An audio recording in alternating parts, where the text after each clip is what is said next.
刚刚就是到了 KLIA 2，那我现在就带大家来看看现在的机场到底有什么地方好走了。那如果你是自由行的话，其实在这个机场里面也是有很多地方可以吃东西啊，就比如这个，哎，这好像新开了的，这没有看过之前。这个，还是这个。他们机场的价钱呢，通常都是会比外面来的贵那一点点。所以如果你是不介意那一点点的话，这里是很多东西可以吃。出演哦，要爆炸了！可是每次来到机场，我通常都会来这间。最主要不是因为吃东西，主要是因为有70%的折扣。那么呢，很多人就会质疑说，这里卖的可能就不是原装的牌子啊。可是我的理解就是说，它应该是原装的，只是可能它不是新款，或者说是它的尺寸就没有那么多了，然后所以才会有那么多的折扣。我是这样理解的。哦。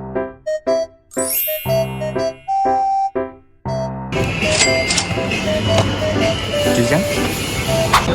那如果你走到大门口，如果你是要坐巴士，就是讲说你要在这个 Family Mart 这里，它的旁边这里有得下，那你就从这里下去，就可以到达巴士站啦。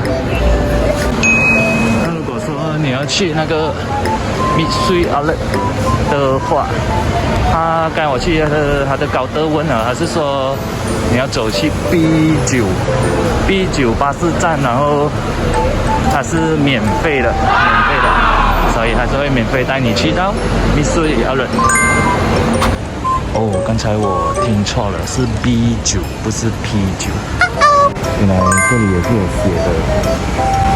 也就是说，一开始我们从大门走过来，然后走过这一条马路，在这里走左手边到最尾，只要看到这个牌有写这个的就可以了。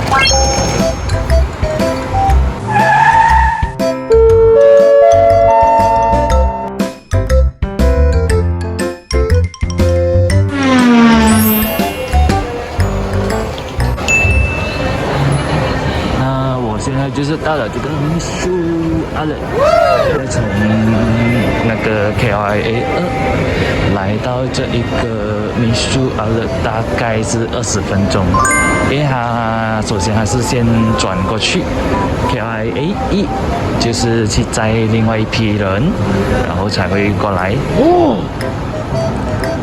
又或者说这里也是有它的时间表，你就是可以自己去参考一下，然后什么时间过去等，可能就不用等得那么久。哇！叫了一个炒面，还有一个餐饼。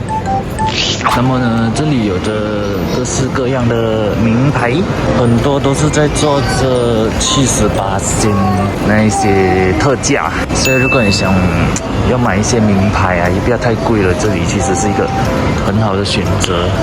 Nice。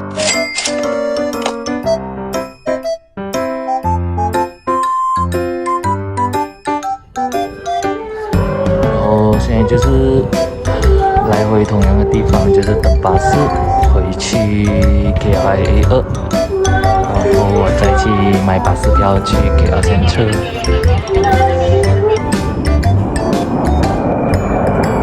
Later。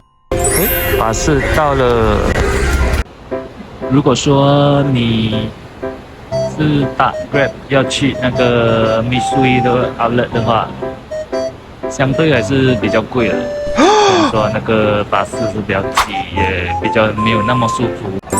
买了巴士票去 KL Central， 可是4点15分，距离现在还有1个小时。唉，没办法，只好在这里消磨时间咯。